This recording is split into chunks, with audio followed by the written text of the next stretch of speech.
सर्वेभ्यो नमो नमः। आज हम कक्षा छठी का पाठ नंबर 11 पुष्पोत्सव है, पुष्प प्लस उत्सव है, फूलों का त्योहार है। इसके प्रश्न उत्तर इसका अभ्यास करेंगे। इसका अनुवाद हम पहले कर चुके हैं, तो इस पाठ का अभ्यास सॉल्यूशन देखिए। वचनानुसारम रिक्त स्थानानि पूर्यत। जो वचन होते हैं, 3 वचन होते हैं, एक वचन, द्विवचन और बहुवचन। हिंदी में 2 ही वचन होते हैं, एक वचन और बहुवचन। तो संस्कृत में 3 वचन हैं। एक वचन जो एक के लिए प्रयुक्त होता है, द्विवचन जो 2 के लिए प्रयुक्त होता है, और बहुवचन जो 2 से ज्यादा के लिए प्रयुक्त होता है। तो इन तीनों वचनों के अनुसार जो ये खाली जगह दी हुई है, इनको हमें पूरा करना है। यथा, जैसे एक आपको उदाहरण दे दिया गया है समझाने के लिए। मंदिरे मंदिरयोः मंदिरेषु। मंदिर को एक वचन में मंदिरे, सप्तमी विभक्ति है मंदिर में, द्विवचन में मंदिरयोः 2 मंदिरों में, और बहुवचन में बन जाएगा मंदिरेषु सभी मंदिरों में।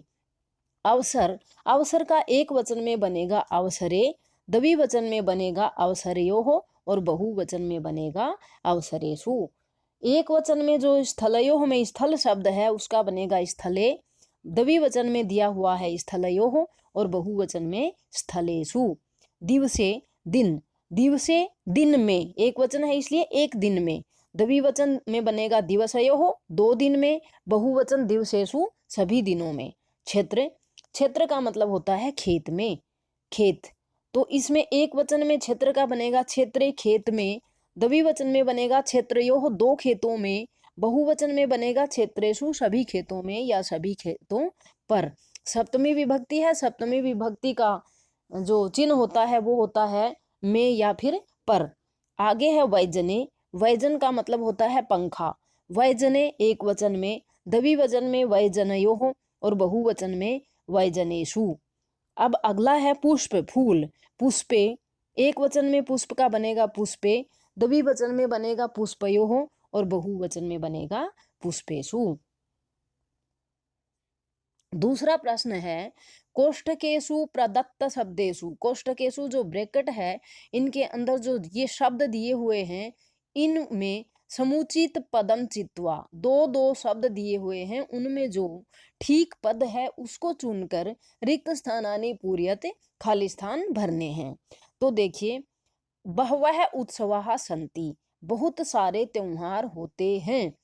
भारतम में द्वितीय विभक्ति है, द्वितीय विभक्ति में कर्म कारक होता है, और कर्म का चिन्ह है कर्ता ने कर्म को। तो भारत को बहुत उत्सव होते हैं, ये बात तो ठीक नहीं है, ये वाक्य सही नहीं है। ये होना चाहिए भारत में बहुत उत्सव होते हैं। तो इसमें सप्तमी विभक्ति आएगी भारते, भारत में बहुत सारे त्योहार होते हैं। अगला है, इन सब में सप्तमी विभक्ति का प्रयोग करते हुए अधिकरण कारक का प्रयोग करते हुए सप्तमी विभक्ति में या पर, इनका प्रयोग करते हुए हमें वाक्य पूरे करने हैं। तो देखिए, मीनाः वसंती, मछलियां रहती हैं। सरोवरे का मतलब होता है सरोवर में, सरोवरात पंचमी विभक्ति है, सरोवर से, तो इसका बनेगा सरोवर में मछलियां रहती हैं, तालाब में मछलियां रहती हैं, तो यहाँ आएगा सरोवरे। ग, जनाः पुष्पाणि अर्पयन्ति, लोग फूल चढ़ाते हैं, कहाँ? मंदिरेण, मंदिर के द्वारा, और मंदिरे मंदिर में, तो यहाँ आएगा मंदिरे। जनाः मंदिरे पुष्पाणि अर्पयन्ति, लोग मंदिर में फूल चढ़ाते हैं। घ, खगाः निवसन्ति, पक्षी रहते हैं, कहाँ रहते हैं? नीडानी, नीडानी द्वितीय विभक्ति है को, और नीडेषु में, तो यहाँ आएगा खगाः नीडेषु निवसन्ति, पक्षी घोंसलों में रहते हैं। छात्राः प्रयोगम कुर्वन्ति, छात्र प्रयोग करते हैं, प्रयोगशालायाम प्रयोगशाला में, और प्रयोगशालायाः का प्रयोगशाला का, तो यहाँ आएगा प्रयोगशालायाम। छात्राः प्रयोगशालायाम, छात्र प्रयोगशाला में प्रयोग करते हैं। अगला है उद्याने पुष्पाणि विकसन्ति, उद्यान बगीचे में फूल खिलते हैं। अगर उद्यान से लिखेंगे तो उद्यान से का मतलब होता है बगीचे का फूल खिलते हैं, तो ये तो सही नहीं है, इसलिए ये आएगा उद्याने बगीचे में फूल खिलते हैं। अगला है तीसरा, अधोलिखितानि पदानि आधृते सार्थकानि वाक्यानि रचयत। अधोलिखितानि नीचे लिखे हुए, पदानि पदों को, आधृते आधार मानकर, सार्थकानि जिनका अर्थ निकलता हो ऐसे सार्थक, वाक्यानि वाक्य, रचयत बनाओ ऐसे वाक्य बनाओ जिनका अर्थ निकलता हो। पहली लाइन में वानराह का मतलब होता है बंदर, सिंहाः का मतलब होता है शेर, मयूराः मोर, मत्स्याः मछली, मत्स्याः मछली, खगाः पक्षी। वनेषु वन में, वृक्षेषु वृक्षों पर, जले पानी में, आकाशे आकाश में, उद्याने बगीचे में। तरंती का मतलब होता है तैर रहे हैं या तैर रही हैं, नृत्यंती नाच रहे हैं, उत्पतंती उड़ रहे हैं, गर्जंती गरज रहे हैं या बोल रहे हैं, कूदंती कूद रहे हैं। तो इनको मिलाकर वाक्य बनाना है। तो बंदर क्या करते हैं, बंदर वानराः कूर्दंती बंदर कूद रहे हैं किस पर, वृक्षेषु वृक्षों पर। तो वाक्य बनेगा वानराः वृक्षेषु कूर्दंती। ये हमने इधर लिख दिया वानराः वृक्षेषु कूर्दंती, बंदर पेड़ों पर कूर्दंती कूद रहे हैं। कूर्दंती में यहाँ बड़ा ऊ की मात्रा कर लेना, ये गलती से छोटा ऊ की मात्रा लगी हुई है। आगे देखिए सिंहाः शेर, शेर क्या करता है, गरजता है। तो गर्जंती शेर गरजता है, कैसे गरजता है, कहाँ गरजता है, वनेषु जंगल में, सिंहाः शेर वनेषु जंगल में, गर्जंती गरज रहे हैं या बोल रहे हैं, मयूराः मोर, नृत्यंती नाच रहे हैं, कहाँ नाच रहे हैं, उद्याने बगीचे में। तो आएगा मयूराः उद्याने नृत्यंती, मोर बगीचे में नाच रहे हैं, मत्स्याः मछलियां तरंती तैर रही हैं, कहाँ तैर रही हैं, जले पानी में। तो ये आएगा मछलियां पानी में तैर रही हैं। खगाः पक्षी, उत्पतंती उड़ रहे हैं, कहाँ उड़ रहे हैं, आकाशे आकाश में। खगाः आकाशे उत्पतंती, पक्षी आकाश में उड़ रहे हैं। तो इस तरह से जो ये उल्टे पुल्टे शब्द दिए हुए थे तीनों लाइनों में, इनके हमने ठीक से वाक्य बनाए। अब चौथा प्रश्न देखिए, प्रश्नानाम उत्तराणि लिखत, प्रश्नों के उत्तर लिखिए। जो पाठ पढ़ा है हमने उसके आधार पर प्रश्नों के उत्तर देने हैं। तो देखिए जनाः पुष्प वैजनानि कुत्र अर्पयन्ति, जनाः लोग, पुष्प वैजनानि फूलों के पंखे, कुत्र कहाँ, अर्पयन्ति चढ़ाते हैं या अर्पित करते हैं। फूलों के पंखे लोग कहाँ अर्पित करते हैं, योग माया मंदिरे, योग माया मंदिर में किसकी समाधि पर, बख्तियार काकी, बख्तियार काकी इति अस्य, इनकी समाधि स्थले, समाधि स्थल पर अर्पयन्ति अर्पित करते हैं, जैसा कि हमने पाठ में पढ़ा था। अगला है पुष्पोत्सव से, फूलों का जो त्योहार है, फूलों की सैर, उसका आयोजनम कदा भवति, आयोजन कब होता है, कौन से महीने में, अक्टूबर महीने में उसका आयोजन होता है। तो इसका बन जाएगा पुष्पोत्सव है। जब भी हम पूर्ण वाक्य में प्रश्न लिखते हैं तो पूरी लाइन वही रहेगी, और जहां पर प्रश्नवाची शब्द दिया हुआ है, जैसे इसमें कदा प्रश्नवाची शब्द है तो कदा की तरह उत्तर लिख दिया जाएगा, और जो क्वेश्चन मार्क्स है उसको हटा करके पूर्ण विराम लगा देंगे, और ये बन जाएगा पुष्पोत्सव से।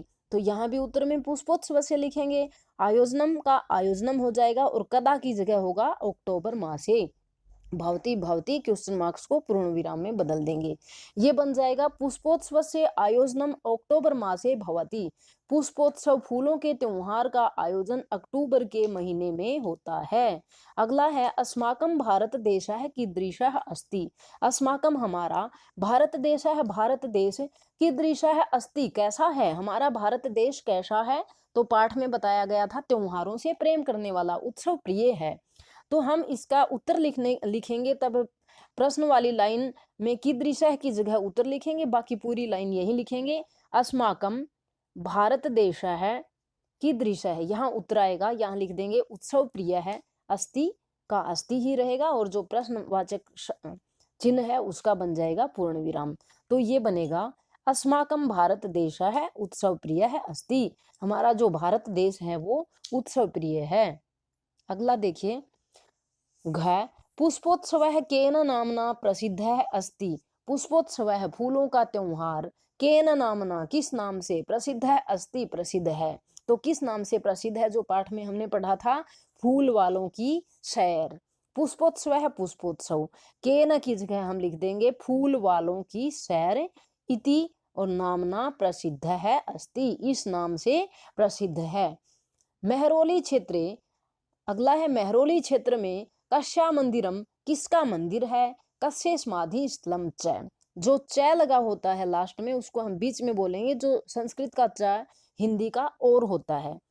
तो यहाँ लिखेंगे, यहाँ इसका मतलब है मेहरौली क्षेत्र में किसका मंदिर और किसकी समाधि है, किसका मंदिर है और किसकी समाधि है। मेहरौली क्षेत्र में कस्याह की जगह आएगा योग माया मंदिरम, मंदिरम योग माया मंदिरम है, मंदिर है। और कश्य बख्तियार काकी इति अस्य, बख्तियार काकी की समाधि स्थलम च अस्ति, समाधि स्थल है। मेहरौली क्षेत्र में योग माया मंदिर है और बख्तियार काकी की समाधि है। अगला देखिए 5वां प्रश्न, कोष्ठकेशु, कोष्ठक का मतलब होता है ब्रैकेट में, दत्तेषु दिए हुए शब्देषु शब्दों में उचिताम विभक्तिम, उचित विभक्ति का प्रयुज्य प्रयोग करके वाक्यानि पूर्यत, वाक्य पूरा करना है। जो भी विभक्ति इसमें सेट होती है उचित विभक्ति, विभक्ति को हिंदी में कारक कहते हैं, तो जो यहाँ उचित है उसी का प्रयोग करना है। इनमें लगभग सब में सप्तमी विभक्ति का प्रयोग हुआ है। एक करके दिखाया है, मीना हसंती, मछलियां हैं, कहाँ है? सरोवर, सरोवर में मछलियां हैं। हम हिंदी में इसको बोलेंगे सरोवर में मछलियां हैं, तो में कौन सा कारक है? अधिकरण कारक। अधिकरण कारक में सप्तमी विभक्ति होती है और उसमें एक ही मात्रा लगती है। जो अकारांत पुल्लिंग शब्द हैं, राम, मोहन, सरोवर, तड़ाग, शिविर, ऐसे उनमें एक ही मात्रा लग जाती है एक वचन में। तो सरोवरे मीनाः सन्ति, सरोवर में मछलियां हैं। इसके बाद में पहला देखिए कच्छपाः भ्रमन्ति, कछुए घूम रहे हैं। तड़ाग, तालाब में, तो इसमें भी सप्तमी विभक्ति एक वचन आएगा, इसमें एक ही मात्रा लगने पर बन जाएगा तड़ागे। तालाब में कच्छपाः भ्रमन्ति, कछुए घूम रहे हैं। अगला है ख सैनिकाः सन्ति, सैनिक हैं। शिविर, शिविर में सैनिक हैं। सप्तमी एक वचन बनेगा, एक ही मात्रा यहाँ लगा देंगे तो बन जाएगा शिविरे, शिविर में सैनिक हैं। ग का है यानानी राजमार्गे चलंती, जो यान वाहन हैं वो कहाँ चल रहे हैं? राजमार्ग पर चल रहे हैं। पर अधिकरण का चिन्ह होता है में या पर, तो यहाँ भी सप्तमी विभक्ति आएगी और ये भी अकारांत है इसलिए इसमें भी एक ही मात्रा लग जाएगी, ये बनेगा यानानी राजमार्गे चलंती।